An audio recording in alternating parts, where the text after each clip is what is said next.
In the heart of Beason, Illinois, the G family's home was a picture of love and laughter, a safe haven in a close-knit community. But on one fateful morning in 2009, a blood-stained porch and an eerie silence shattered that image forever. What investigators found inside would send shockwaves across the nation, a crime so brutal it left even seasoned detectives speechless. How did this peaceful family become the target of such unimaginable violence? And who could be capable of such devastation? This is the story of the G family massacre. On September 21, 2009, a neighbor approached the G family's modest home in Beason, Illinois. The morning had seemed ordinary, but something was wrong. The front door was slightly ajar and smeared bloodstains marked the porch. Alarmed, the neighbor peered inside and immediately called the police. What unfolded next was a discovery so gruesome it left the tiny farming community reeling. Inside the home, authorities found the bodies of 5 family members brutally murdered. Raymond Rick G., 46, his wife Ruth G., 39, their teenage children Justina Constant, 16, and Dylan Constant, 14, and their youngest son Austin G., 11, had all suffered fatal blows to the head, inflicted by a tire iron. The scene was chaotic, with clear signs of a violent struggle. Amidst the carnage, there was a glimmer of life, a faint sound. 3-year-old Tabitha G., barely clinging to life, was discovered alive, but severely injured. She was rushed to the hospital, where doctors fought to save her, while investigators began piecing together the nightmare that had unfolded within the walls of the G family home. The community of Beason, a town where people rarely locked their doors, was paralyzed with fear. Who could commit such an unspeakable act? And why would anyone target the G family, known for their kindness and generosity? With no immediate suspects and little evidence to work with, the case sparked both terror and intrigue, setting the stage for one of Illinois' most shocking criminal investigations. Beason, Illinois is a small, unassuming farming community nestled in the heart of Logan County. With a population of just over 200 residents, it's the kind of town where everyone knows their neighbors and a friendly wave is as common as the passing breeze. Surrounded by sprawling cornfields and quiet country roads, Beason epitomized rural tranquility. The G family fit perfectly into this tight-knit fabric. Their home sat along a modest street, its white siding and welcoming porch a reflection of the family's warm and approachable nature. For years, their home was a symbol of stability and kindness, a place where children played outside and friends stopped by for conversation.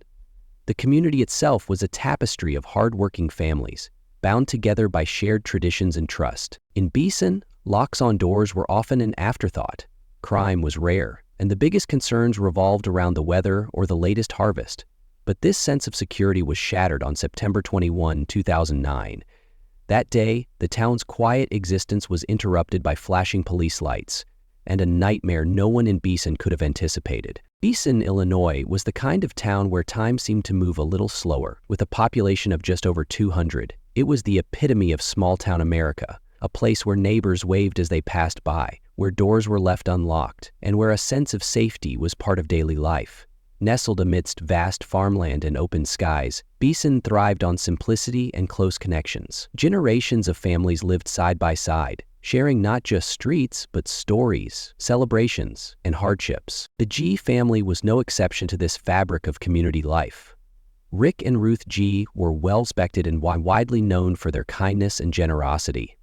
Rick, a hard-working construction worker, had built a reputation for lending a hand whenever someone in the community needed help.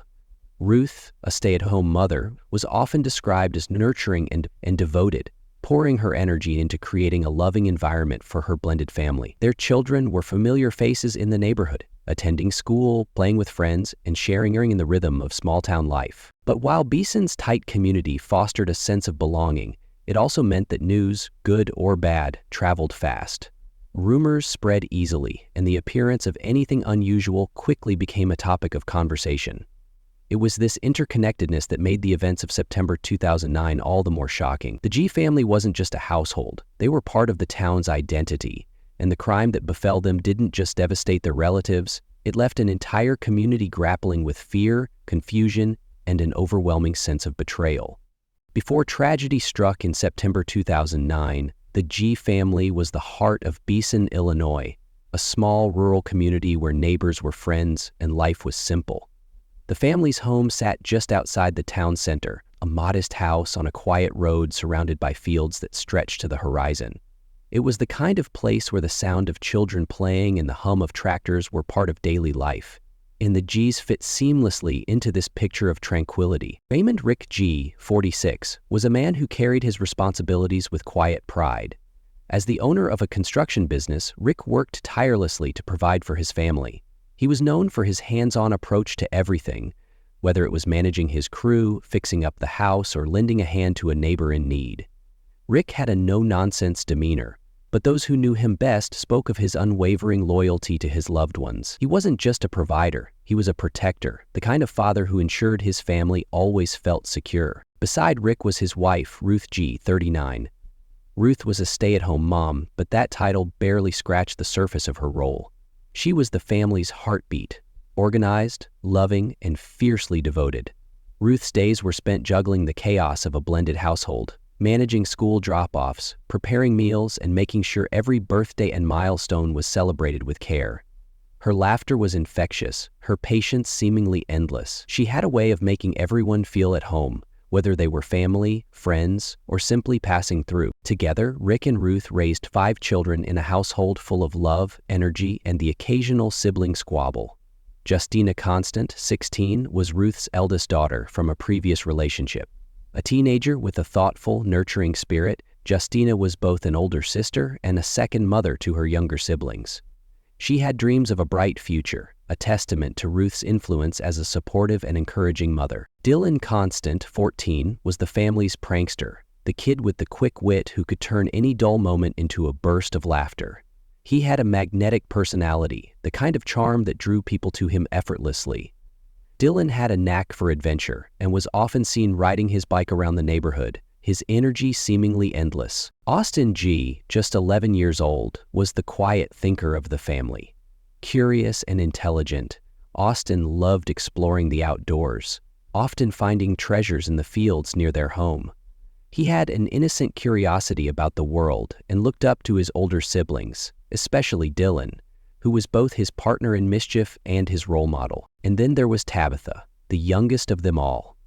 At only 3 years old, Tabitha was the family's little ray of sunshine. Her giggles echoed through the house, and her tiny feet pitter-pattered across the floor as she followed her older siblings around. Tabitha had a way of lighting up any room she entered, her innocence and joy a reminder of the pure, unfiltered love that held the family together. Life at the G household was far from quiet, but it was full of the kind of noise that spoke of a happy family. Children laughing, conversations around the dinner table, and the occasional debate over whose turn it was to do the dishes. On weekends, Rick could often be found outside, working on projects or tinkering with his tools, while Ruth managed the kids' schedules and kept the house running like clockwork. Their home was the kind of place where everyone felt welcome, a hub of activity that reflected the love and dedication they shared. For the neighbors in Beason, the Gees represented everything good about small-town life. Rick and Ruth were hard-working, kind, and generous, always willing to pitch in when someone needed help. The children were polite, well-liked at school, and seemed destined for bright futures. They weren't wealthy, but their lives were rich in all the ways that mattered most: love, family, and community. But beneath this idyllic surface, life for the Gee family was not without its challenges. Like any family, they had their ups and downs, their struggles and triumphs. Yet, through it all, they remained a unit, bound together by their deep love and commitment to one another. In a town as quiet as Beason, the G family's story should have continued without interruption, a narrative of milestones, graduations, and family gatherings. But in September of 2009, the unthinkable happened. A neighbor's chilling discovery on their front porch would forever change the perception of this family and leave a permanent scar on the community. What had started as a seemingly ordinary day would end as one of the darkest chapters in Beason's history. On the morning of September 21, 2009, Beason, Illinois, awoke to a quiet stillness that seemed like any other day. But as the hours unfolded, a neighbor, Seton Landstrom, noticed something unusual: a trail of blood on the porch of the G family's home. Concerned but hesitant, he approached the door, calling out to the family, only to be met with silence. The unsettling sight prompted a call to the authorities, and when law enforcement arrived, they quickly realized this was no ordinary disturbance. Inside the house, they uncovered a scene of unimaginable horror. the lifeless bodies of 5 family members, each bearing signs of brutal blunt force trauma. The youngest child, 3-year-old Tabitha, was discovered clinging to life amidst the chaos, a tragic and chilling testament to the violence that had unfolded within those walls. The G family's home, once a place of warmth and comfort, had become the epicenter of a devastating crime, leaving the small farming community in shock and fear. Police quickly secured the area, launching an investigation that would uncover one of the most shocking cases in Illinois history. The morning of September 21, 2009, started like any other in the quiet town of Beason, Illinois. Seton Landstrom, a young neighbor and family friend of the Gees, noticed something unusual as he walked past their home. The house, normally bustling with activity, seemed eerily still.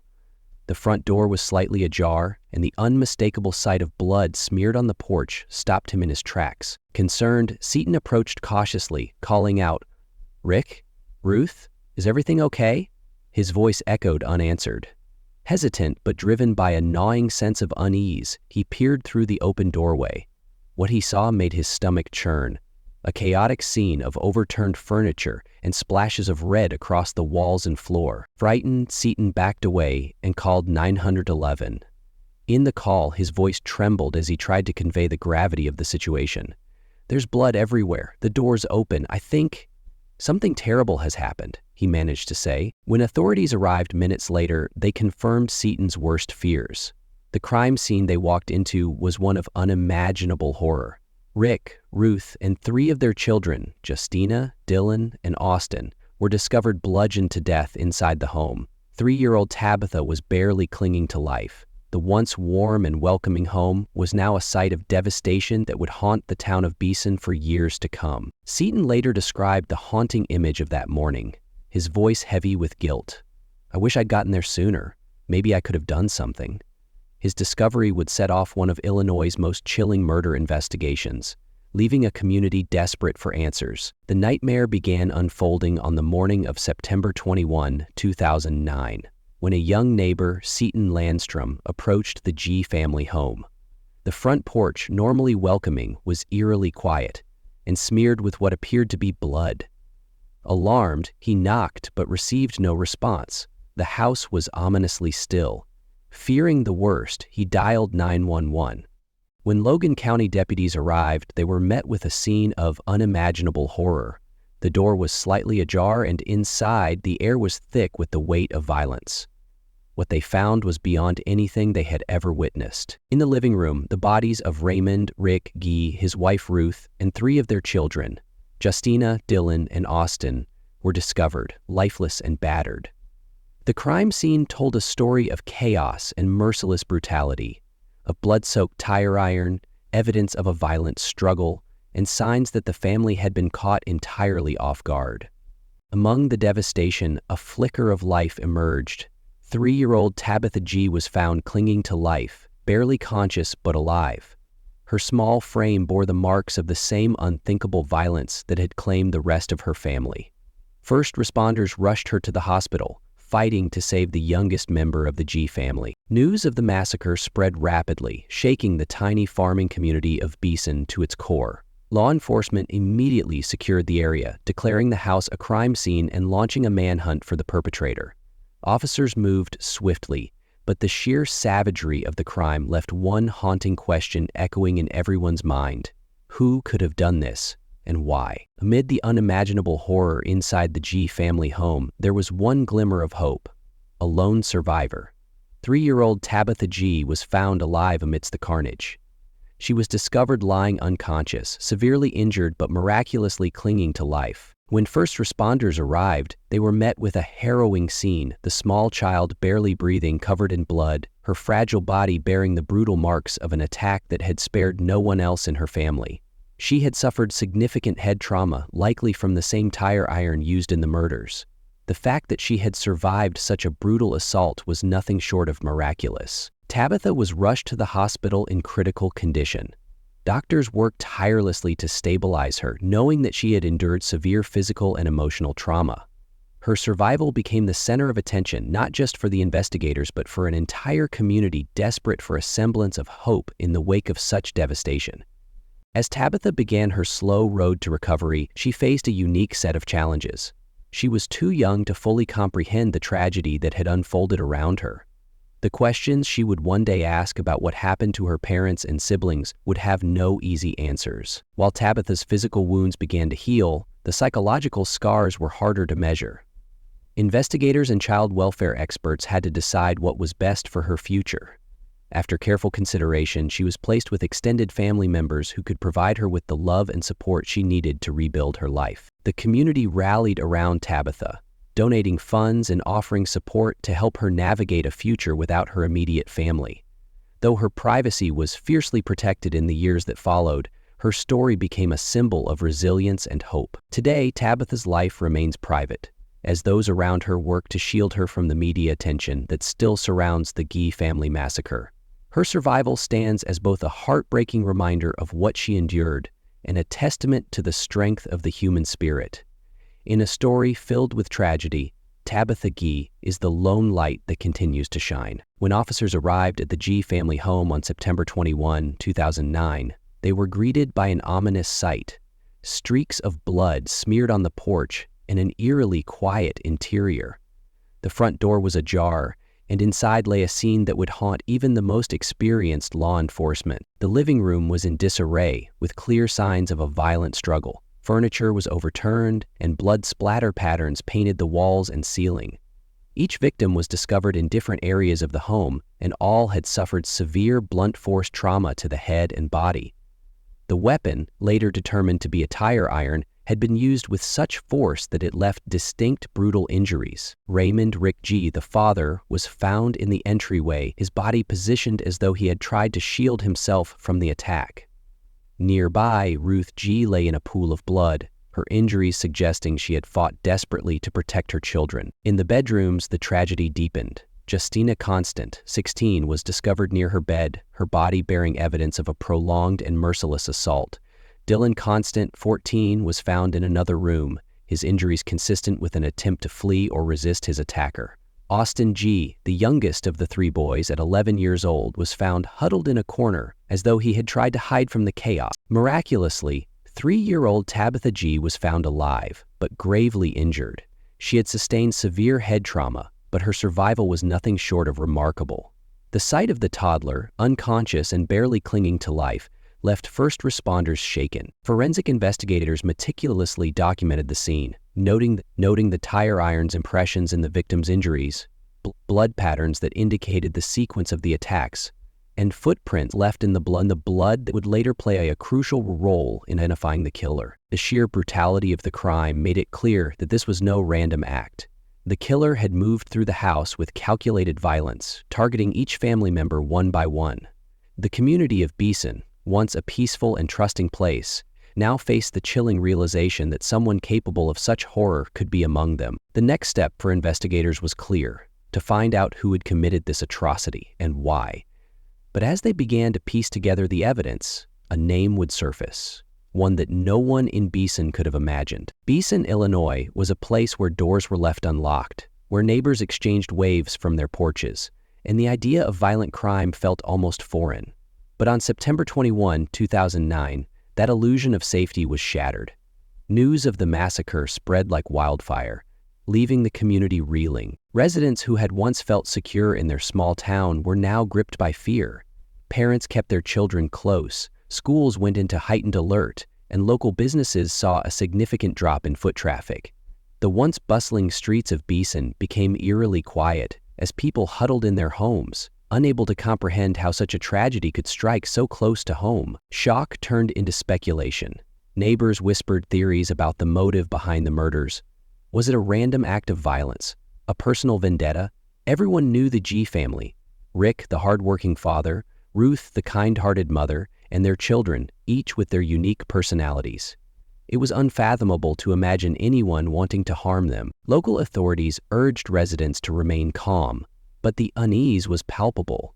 People began locking their doors for the first time, and hardware stores sold out of home security systems overnight. Churches held candlelight vigils, with pastors struggling to find the words to comfort their congregations. The air was thick with grief, confusion, and fear. In the days following the murders, the G family's home became a grim focal point. Flowers, candles, and handwritten notes of condolence began to pile up near the property. Strangers drove by in silence, staring at the house as if it held the answers to the many questions swirling in their minds. But for the people of Beason, the tragedy wasn't just about the loss of 5 lives. It was about the loss of their collective innocence. For a town that had rarely made headlines, the sudden media attention only deepened the community's distress. Reporters swarmed the area, cameras capturing every tearful interview and every moment of disbelief. Beason's residents, who were used to living under the radar, now found themselves thrust into the national spotlight. They felt exposed, their grief laid bare for the world to see. Despite the fear and sadness, a sense of unity began to emerge.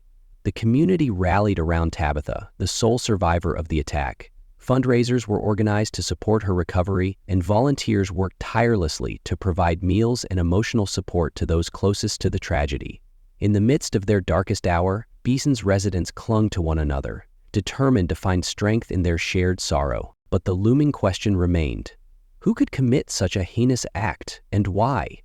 As investigators worked tirelessly to piece together the truth, Beason held its breath, waiting for answers that would change the town forever. As the news of the brutal murders spread through the tight-knit community of Beason, fear and speculation took hold. The once tranquil town was gripped by panic, with neighbors locking their doors and questioning who among them might be capable of such an atrocity. The initial theories painted a chilling picture. Some speculated that the crime was the result of a violent home invasion gone wrong. The G family's front porch, stained with blood, suggested the killer had forced their way inside.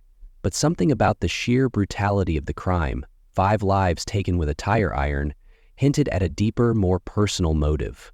Investigators couldn't shake the feeling that this wasn't random. Another theory pointed to a robbery. The family's computer and other belongings were missing, which led authorities to consider whether a desperate thief might have turned to violence when confronted by the family.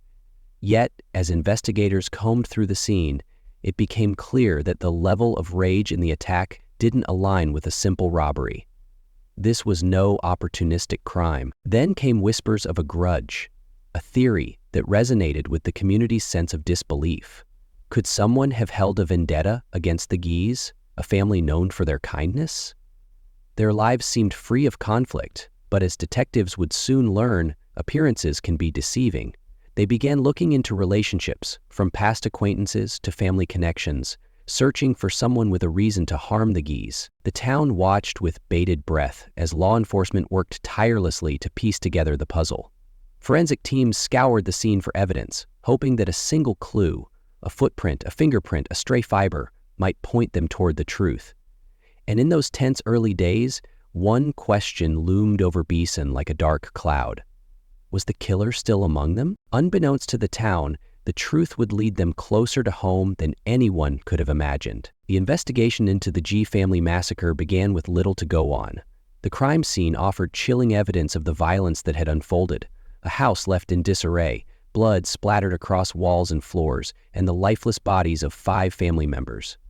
Yet despite the chaos, there were no immediate suspects, no obvious motive, and no clear explanation for the horrific events that had taken place. Investigators worked tirelessly, combing through every inch of the scene for clues. The murder weapon, a tire iron, was recovered near the home, its surface smeared with blood. Fingerprints and DNA samples were collected from the crime scene, but in the early days, the pieces didn't yet form a cohesive picture. The small town of Beason, once a quiet farming community, was now gripped by fear. Doors were locked and families kept close to one another, terrified that the killer or killers could strike again. The first major lead came when forensic specialists discovered a bloody handprint on a wall in the home. It was unlike anything else they'd found, clear, deliberate, and identifiable. Investigators knew this could be the key to unraveling the case. When the print was run through criminal databases, it returned a startling match. Christopher Harris. Harris was no stranger to the G family. He was the estranged husband of Nicole G., Rick's adult daughter from a previous marriage. This connection sent shockwaves through the investigative team. Could someone so close to the family have committed such a heinous act? Christopher Harris was immediately brought in for questioning. At first, he seemed calm, denying any involvement and expressing shock at the tragedy. He claimed he hadn't seen the family in weeks and had no reason to harm them. But investigators were skeptical. Harris's criminal history, which included prior arrests for theft and assault, suggested a man with a volatile temper. Moreover, his connection to the Gee family made his denial difficult to believe. As the investigation deepened, more evidence began to surface. Witnesses reported seeing Harris's vehicle near the Gee family home on the night of September 20, 2009.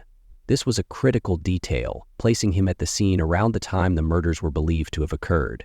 A search of Harris's property yielded another damning discovery: the Gee family's missing computer. Investigators had been aware that the computer was stolen during the crime, and its recovery in Harris's possession was a major break in the case. It painted a picture of a suspect not only capable of violence, but one who had taken steps to profit from the crime. Still, Harris maintained his innocence.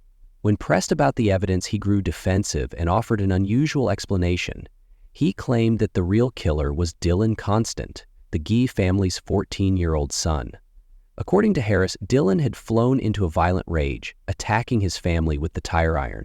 Harris alleged that he had walked in on the carnage and killed Dylan in self-defense to stop him. It was a shocking and disturbing claim, one that seemed designed to shift blame onto a child who could no longer defend himself. But investigators weren't convinced. The forensic evidence told a different story. The blood spatter patterns, the locations of the bodies, and the injuries each victim had sustained all pointed to a methodical and calculated attack, not the chaotic rampage Harris described. Furthermore, Dylan's body showed signs that he had been one of the first to be attacked, making Harris's account impossible. The case took another dramatic turn when Harris's younger brother, Jason Harris, came forward with a chilling account.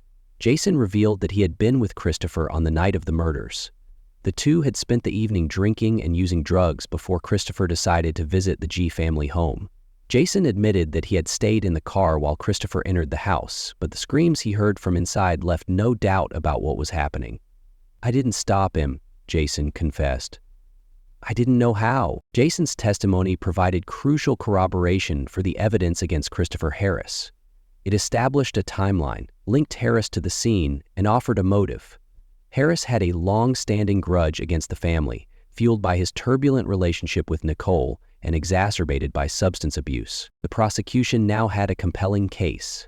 Armed with the bloody handprint, the stolen computer, the forensic analysis, and Jason Harris's testimony, they charged Christopher Harris with 5 counts of first-degree murder and 1 count of attempted murder for the injuries inflicted on 3-year-old Tabitha Gee. The arrest sent ripples through the town of Beason. Many struggled to reconcile the idea that someone so close to the Gee family could have committed such a monstrous act. As the trial approached, the community braced for more shocking revelations, knowing that the full story of what happened that night was yet to be told. For now, they took solace in one fact: the person responsible for the devastation of their quiet town had been found, and justice was within reach. The trial of Christopher Harris began in May 2013, almost 4 years after the Gee family massacre.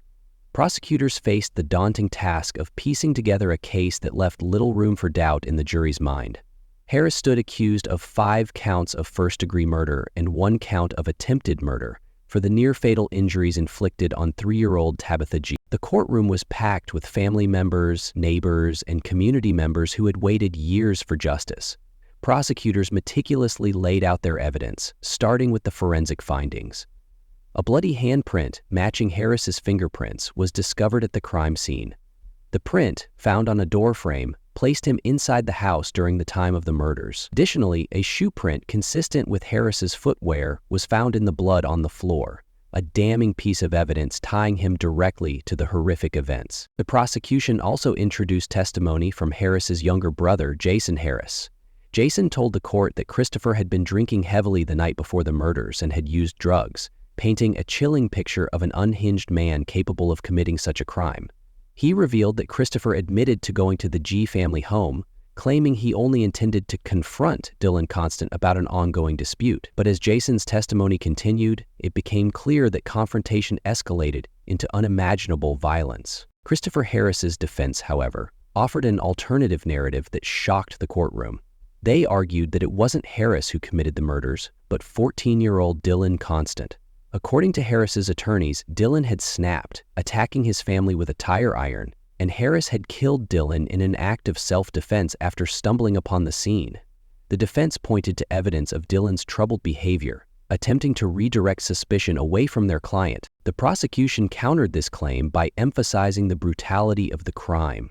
The extent of the injuries, they argued, demonstrated a level of rage and calculation inconsistent with Harris's self-defense narrative.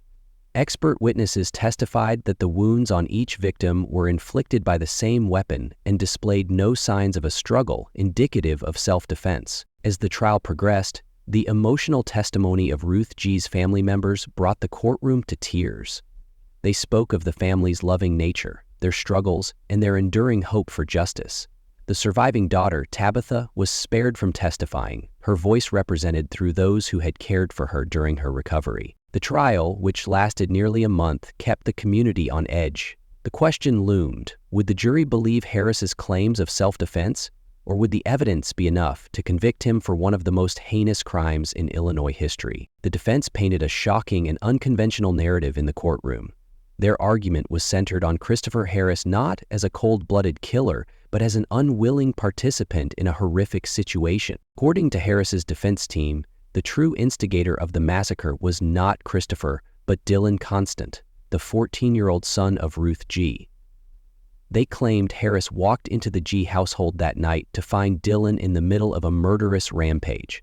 Allegedly, Dillon had attacked his family with the tire iron, leaving Harris in what the defense described as a kill or be killed situation. The defense contended that Harris intervened to stop Dillon, resulting in a fatal confrontation where Harris was forced to kill the teenager in self-defense.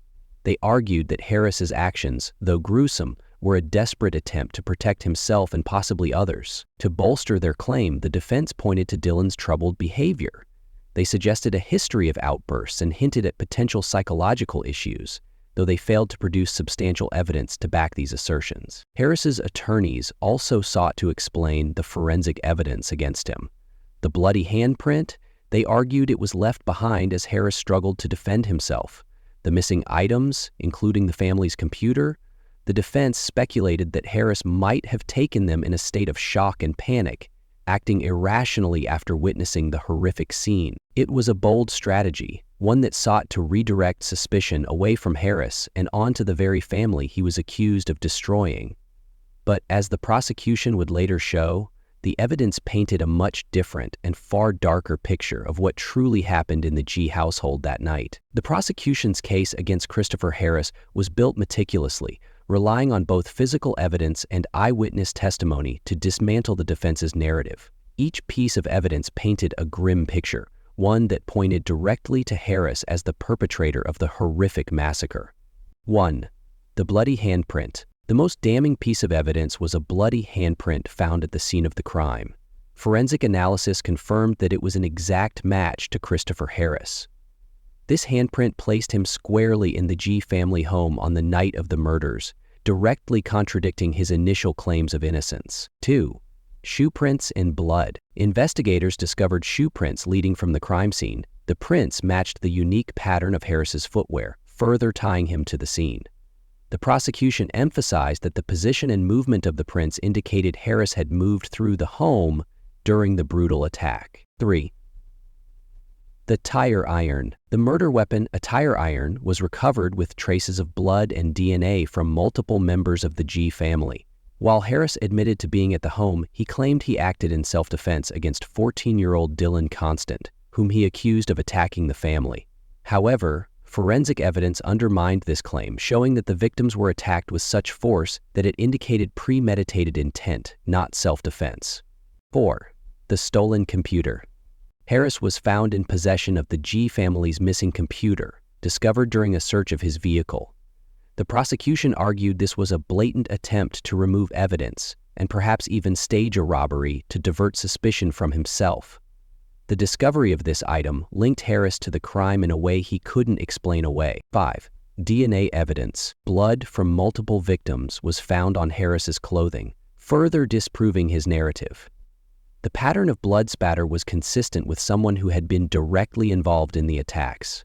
Experts testified that the distribution of the bloodstains on Harris's clothing indicated close-range contact during the murders. 6. Testimony from Jason Harris. Christopher's brother, Jason Harris, provided chilling testimony. He revealed that on the night of the murders, Christopher had been drinking heavily and using drugs.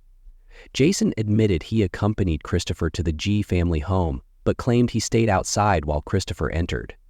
Jason described hearing disturbing sounds coming from inside, but was too frightened to intervene. The prosecution used his testimony to bolster their timeline and establish Christopher's state of mind during the crime. 7. Lack of defensive injuries on Dylan Constant. Harris's self-defense argument unraveled when the autopsy on 14-year-old Dylan showed no defensive injuries consistent with attacking someone.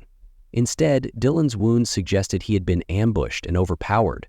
This directly contradicted Harris's claim that Dylan had initiated the violence. 8. The behavioral profile. Psychological experts presented a profile of Christopher Harris, describing him as someone with a volatile temperament, a history of drug use, and a record of unstable relationships.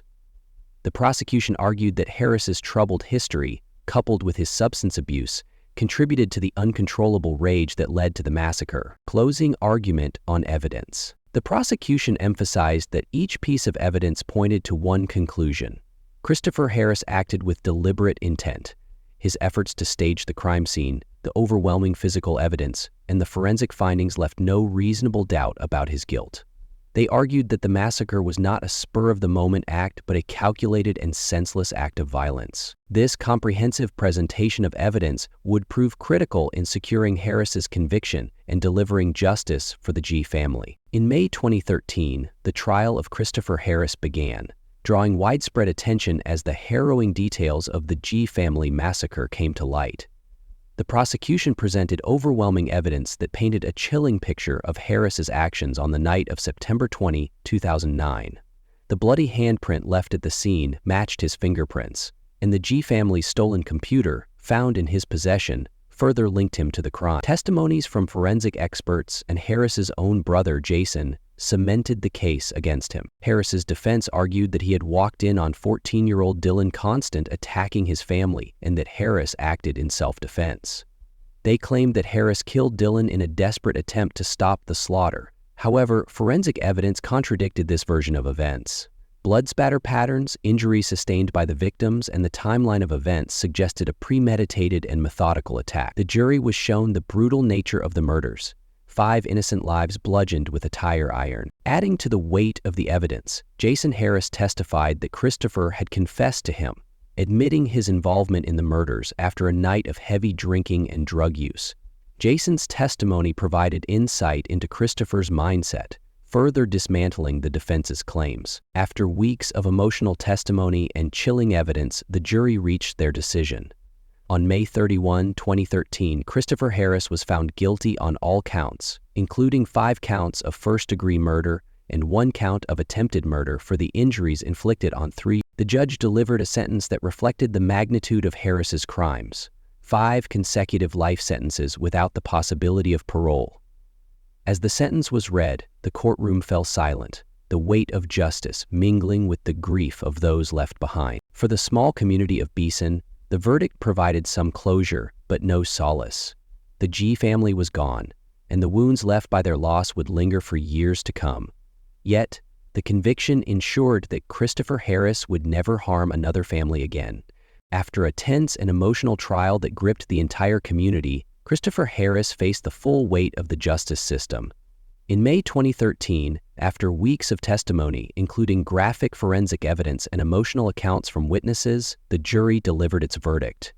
Harris was found guilty on all counts, including 5 counts of first-degree murder and 1 count of attempted murder for the brutal attack on 3-year-old Tabitha Gee. The prosecution presented an overwhelming case, with key evidence tying Harris to the crime scene. His bloody handprint was found on the doorway, and the stolen family computer was recovered from his possession. Testimonies painted a chilling picture of Harris's actions, and his defense that he killed Dylan Constant in self-defense after allegedly finding him attacking his family was swiftly dismantled by the forensic evidence, which showed the victims were defenseless and ambushed. The courtroom fell silent as the sentence was announced: 5 life terms without the possibility of parole. Christopher Harris, then 34 years old, showed no visible reaction as the judge condemned him to spend the rest of his life in prison. For many in the room, this marked a sense of justice for the G family, though the pain of their loss was immeasurable. Jason Harris, Christopher's brother, who initially aided in concealing evidence, also faced legal consequences. In exchange for his testimony, Jason pleaded guilty to charges of concealing a homicide and received a 20-year sentence.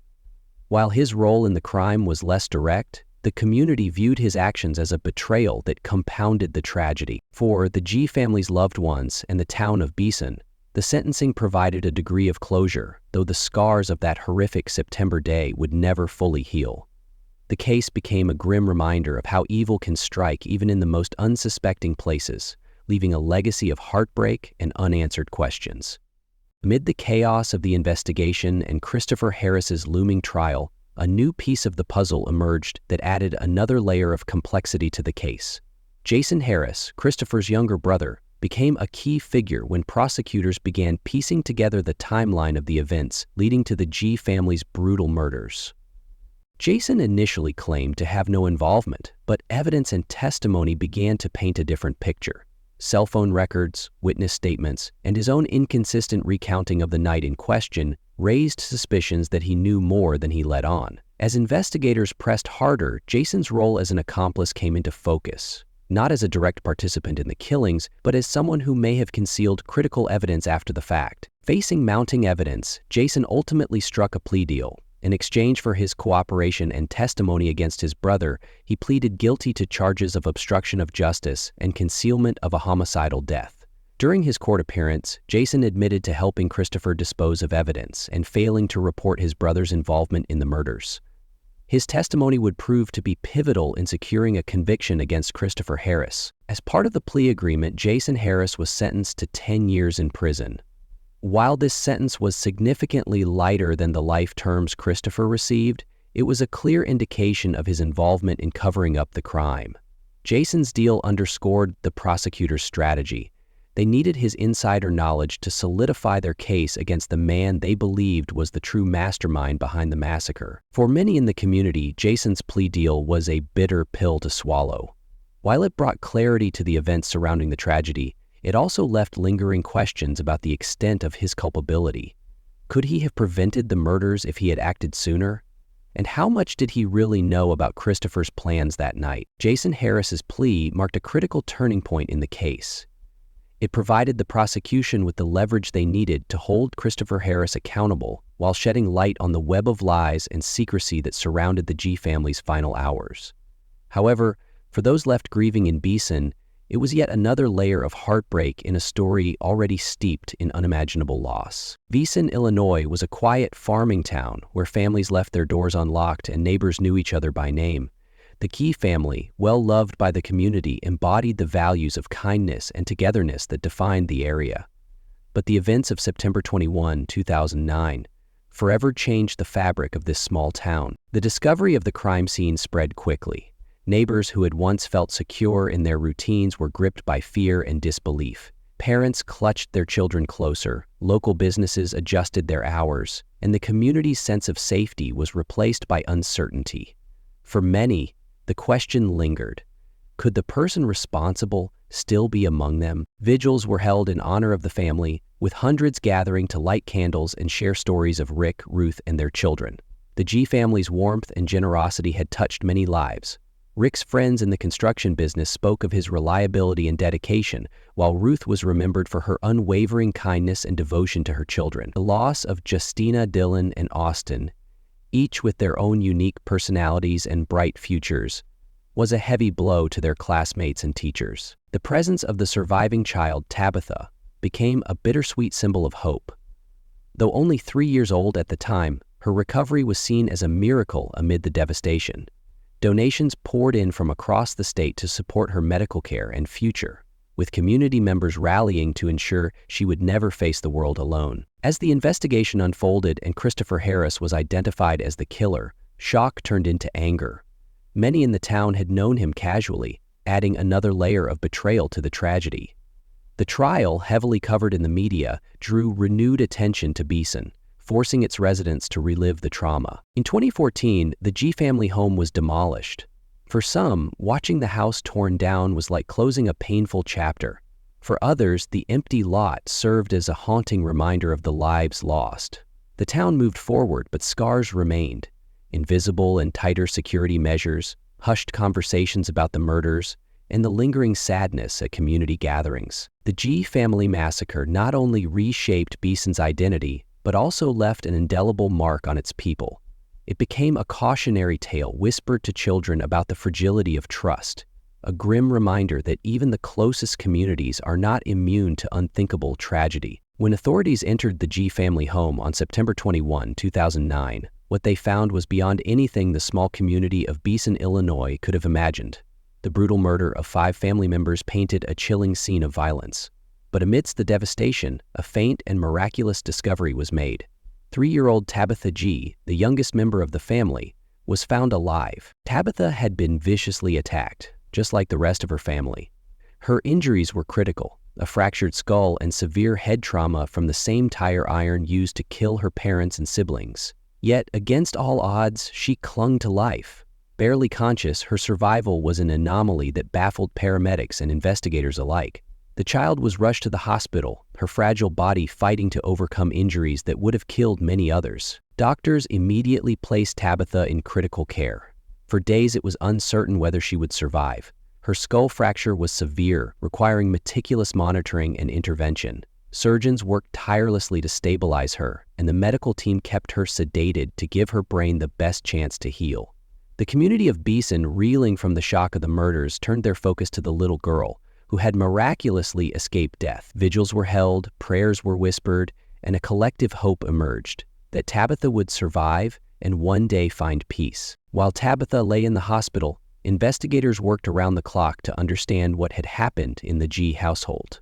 They quickly ruled out a random attack. The brutality and methodical nature of the crime pointed to someone with intimate knowledge of the family. Tabitha's survival became a cornerstone of the investigation. If she survived, she might one day shed light on the events of that night. Forensic evidence revealed that Tabitha had been attacked last, possibly after witnessing the murders of her family. Her tiny body bore the scars of an unimaginable ordeal, yet her heartbeat remained steady, a fragile thread of hope. As investigators zeroed in on Christopher Harris, the estranged husband of Rick G's daughter Nicole, Tabitha's safety became paramount. She was moved to a secure location during her recovery, shielded from media scrutiny and potential threats.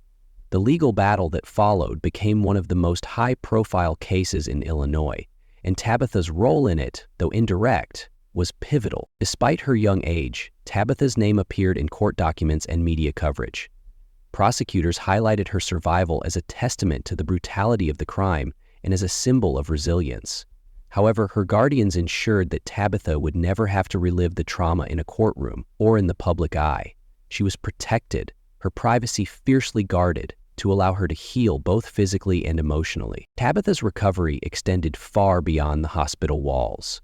As her physical injuries healed, the emotional scars remained. Losing her entire family in such a violent and sudden way left a void that could never be filled. Counselors and therapists worked closely with Tabitha to help her process her trauma. Her extended family stepped forward to provide her with a loving home. They relocated her to a new community, far from the haunting memories of Beason. There, Tabitha began to rebuild her life. For a little girl who had endured so much, normalcy was an elusive concept. But with the care of her adoptive family and the support of professionals, she began to take her first steps toward a future shaped not by tragedy, but by hope. In the years that followed, Tabitha's life was intentionally kept out of the public eye. Her adoptive family chose to shield her from the media frenzy surrounding the case, allowing her to grow up in relative peace. Details about her current life remain sparse, a deliberate decision to protect her privacy and allow her to heal away from public scrutiny. What is known about Tabitha's story serves as a poignant reminder of resilience. Those who have crossed paths with her describe a young woman who has defied the odds, carrying with her the legacy of her family. Her survival stands as a rare glimmer of light in an otherwise harrowing story, a symbol of hope and perseverance. For the town of Beason, the memory of the G family massacre remains a deep scar. The home where the murders took place was demolished in 2014, an act that many saw as a way to bring closure to a community haunted by the tragedy. Yet Tabitha's survival is often remembered as a small but powerful reminder that even in the darkest moments, life finds a way to endure. Today, Tabitha lives her life away from the public eye, her story a testament to human resilience and the strength to move forward despite unspeakable loss. While the world may never know the full extent of her journey, her story is a lasting legacy of the family she lost and the strength she embodies every day. The G family massacre is a haunting reminder of how fragile the boundaries of safety and trust can be, even in the most serene and tightly knit communities. Beason, Illinois had never experienced a crime of such magnitude, and its residents were left grappling with an overwhelming sense of disbelief and vulnerability. Christopher Harris, a man connected to the family through marriage, shattered the illusion that danger only comes from strangers. His brutal actions forced the community and the nation to confront uncomfortable truths about the unpredictability of human behavior and the hidden fractures in familial relationships. The tragedy also highlighted the resilience of the human spirit. Tabitha G., the youngest survivor of this unimaginable crime, became a symbol of hope and perseverance. Despite suffering severe injuries, she survived and was given the chance to rebuild her life with a family that could offer her the love and safety she had been robbed of. This case further emphasized the critical role of law enforcement and forensic science in uncovering the truth. The meticulous collection of evidence, including the bloody handprint and shoe impressions, demonstrated how even the smallest details can unravel the darkest mysteries. Yet, it also served as a sobering reflection on how easily trust can be weaponized. For the people of Beason, healing has been a slow and ongoing process. The demolition of the G family home, once a site of joy and warmth, was both symbolic and practical, a step toward reclaiming their sense of peace. However, the scars of this tragedy remain etched in the hearts of those who knew the family and in the history of this quiet town. As we reflect on this case, we are reminded of the importance of community, vigilance, and the value of cherishing our loved ones. The G family's story is one of heartbreak and loss, but also one of resilience, a testament to the strength that can emerge in the wake of unthinkable tragedy. The tragedy of the G family shook Beason to its core, a haunting reminder of how trust can be exploited in the most unimaginable ways. Christopher Harris's conviction brought justice, but it could never truly heal the wounds left by the loss of Rick, Ruth, Justina, Dylan, and Austin. Tabitha's survival stands as a symbol of resilience, a light in the shadow of this horrific event. As we reflect on this story, we're reminded of the importance of vigilance and community support in preventing such tragedies. What do you think could have been done differently to save the G family? Could someone have seen the warning signs? Let us know your thoughts in the comments below. Don't forget to like this video if you found this story compelling, and subscribe for more true crime cases that uncover the darkest chapters of human behavior. Hit the notification bell so you never miss an upload, and thank you for watching.